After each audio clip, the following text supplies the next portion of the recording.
welcome back Jelly Spoons to this episode of Monday Madness, the Monday show where I talk about anything and everything, and this week we are continuing with part 2 of the improvised story which you guys are helping me to write. So for anyone who does not know, how it works is this. I am getting people over on my Patreon to vote for certain things. They voted for what this character looks like, this OC that's having this story happen to them. They voted for their background, a bit of their history, what they look like, their vibe, their general attitude, that kind of thing. I've then been posting a bunch of other things to vote on over on my TikTok page, on my Instagram, and in the comments of the YouTube videos, and you guys have then been picking up the story to vote for what you want to happen next, and that is what is going to happen at the end of this video as well. I will give you guys some options and you can let me know in the comments down below where you want things to go next. One of the other things I've been doing on my Instagram and TikTok account is that I've been asking you guys for writing prompts or cue lines or just anything, ideas that you want me to include in the story. So look out for that because there'll be more of those coming in the next week or so and you guys can vote on that and I will include them into part 3. There have been quite a few that I've included already in part 1, and going into part 2 there are some that are sort of rolling over that we haven't managed to do anything with just yet, but we're holding on to them for now.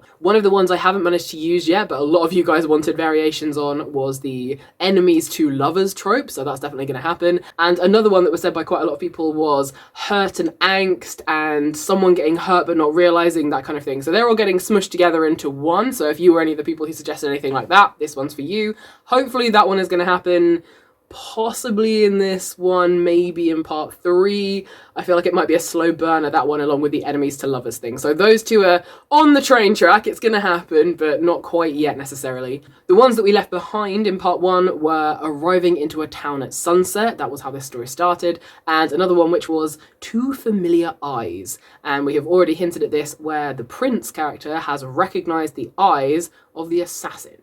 And before we start this episode, I would like to inform you that we have had names suggested in some of my comment sections, and I have chosen names for the 2 characters so far. All the main characters will be given names eventually. If I don't come up with them myself, I will ask you guys for help. So you guys have helped me to name the 2 main characters. The first character who needs a name is, of course, the main character, and this is our OC, the original character that you guys have helped me to create, and the Patreons voted for the backstory of, and various different things. Now, lots of you put in comments, and a few of you sent me ideas on DMs and stuff. I have combined them and added a little bit of my own flair.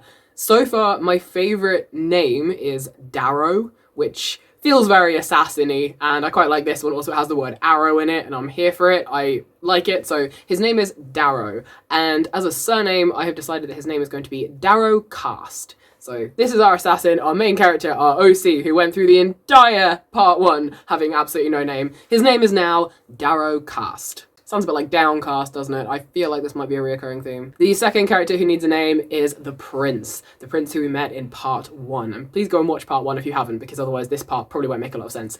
So the prince needed a name. This is the prince who was the 3rd in line to the throne, so pretty far off really. The 3rd son of this king, and the one who Darrow was sent to assassinate. I liked a few different names for this prince, but the one that stuck out to me was Erasmus. I am probably going to be spelling this wrong the entire time. He needs a surname too, of course, and the surname I have chosen for this prince is Polith. So we have got Darrow Cast and the prince Erasmus Polith. Alright, now that our 2 main players have been named, let's pick up the story where we left off and, yeah, see what happens next.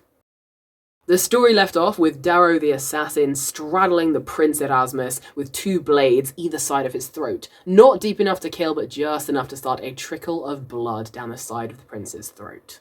At this point, I would like to draw back on the 2 familiar eyes prompt, as once again the prince, with this now assassin sitting straddling his lap, finds himself staring into those eyes, and I can't remember if we gave them a colour, so I'm going to go with grey-blue, because an assassin with bright grey-blue eyes sounds hilarious. He is staring into these grey-blue eyes, and that feeling rises up in his chest again. He's not sure if it's good, he's not sure if it's bad, it's that swoop of feeling that overtakes him suddenly. Staring up into the storm-cloud eyes of this man, sent here to kill him, and Erasmus cannot shake the feeling that they're familiar.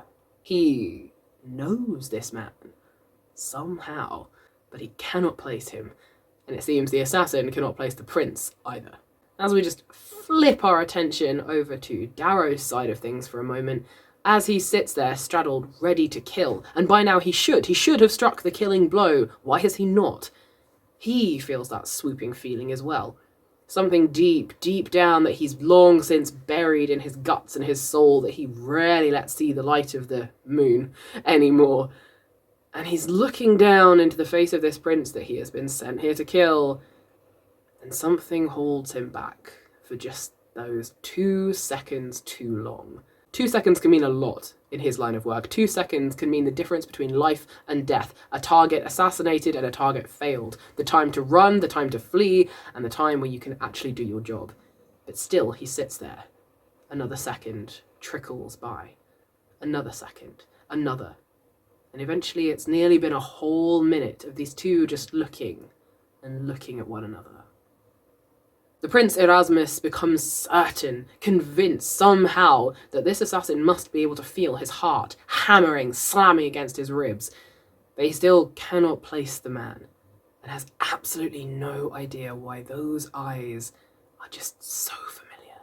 Might be a good point to remind you all that at this point the assassin, Darrow, is wearing a mask, so the eyes are the only bit that you can really see. And now something is going to happen. The thing that I asked you guys to vote on last time, the options that I gave you, and you guys chose option number 3. So what is the next thing that happens? Well, something happens outside of the carriage. The carriage lurches to a sudden stop. Outside there are shouts, cries, yelling. There are horses thundering past, guards running this way and that. There's gunfire, there's the sound of swords clashing, there's magic and spells being fired off. And then everything dissolves into panic and chaos. The prince and the assassin are still staring at each other, but immediately both of their eyes lock on the 2 different windows of the carriage, both looking in a different direction, waiting and listening for sounds from the outside world. The commotion continues, getting louder and louder. There's the sound of the crowd of people outside, no longer cheering and trying to get to the carriages, but there are screams of terror and horror. The prince still has one arm slung over the back of the chair where he's been so casually sitting, even with the blades at his throat. And even now, as he listens, there is something quite calm and casual about him. For the assassin sitting astride him, it's a different matter. Every nerve is on edge. Everything in his being is listening intently.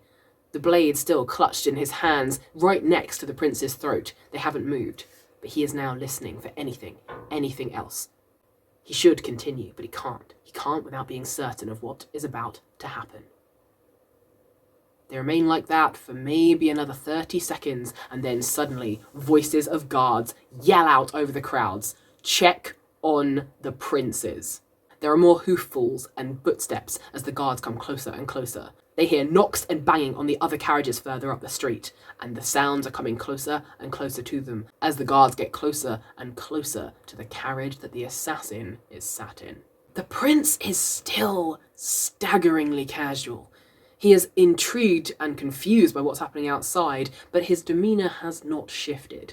He turns to look at the assassin once again. Darrow is cursing under his breath, the blade still clutched in his hands as he turns back to the prince and stares wide-eyed at him.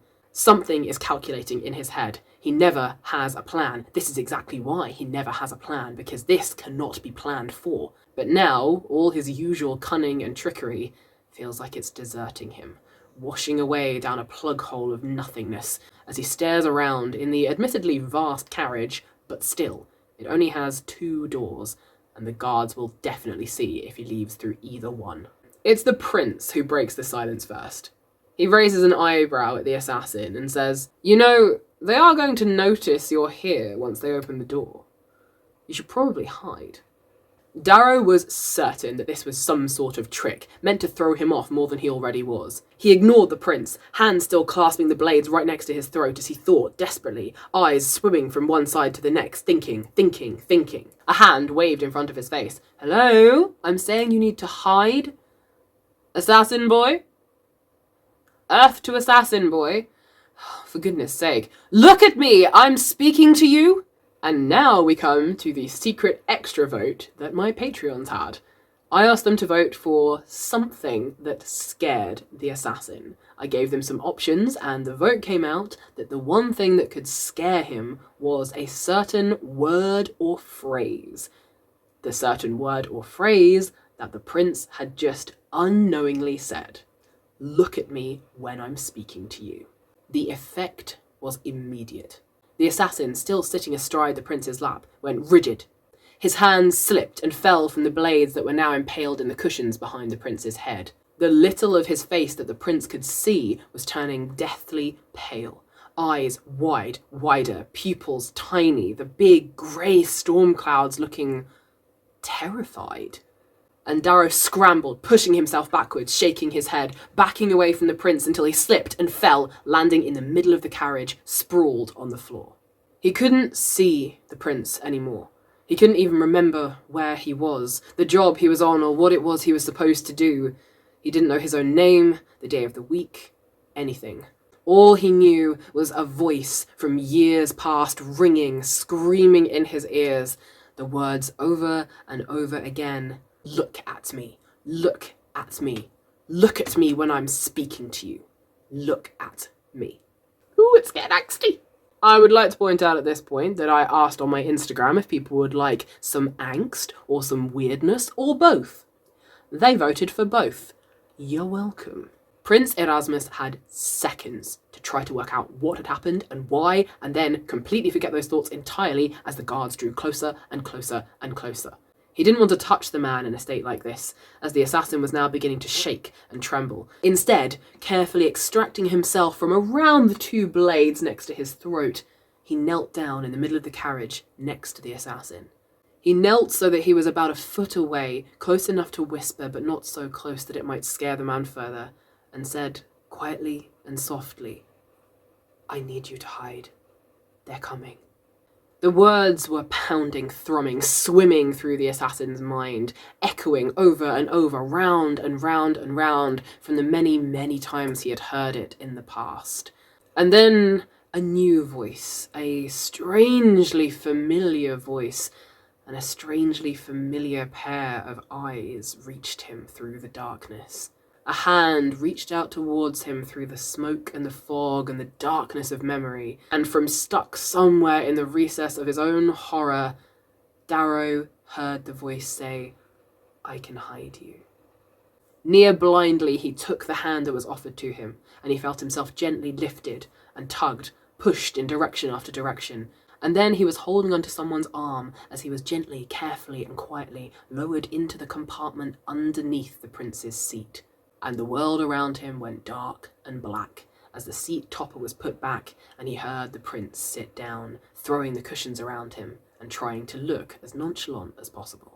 Meanwhile, in the carriage, Prince Erasmus was struggling with the blades still sticking into the back of the cushions. He couldn't move them, and so, in a feat of panic, he threw blankets and cushions over the top of them, lounging in them at his ease, attempting to look as nonchalant and unbothered as possible, one elbow lifted up to hide the handle of the nearest blade. In the hidden compartment just below him, in the darkness, the assassin was struggling to catch his breath and steady his heartbeat, as the memories flickered and flashed in front of him, and slowly, he tried to make his way back to the present.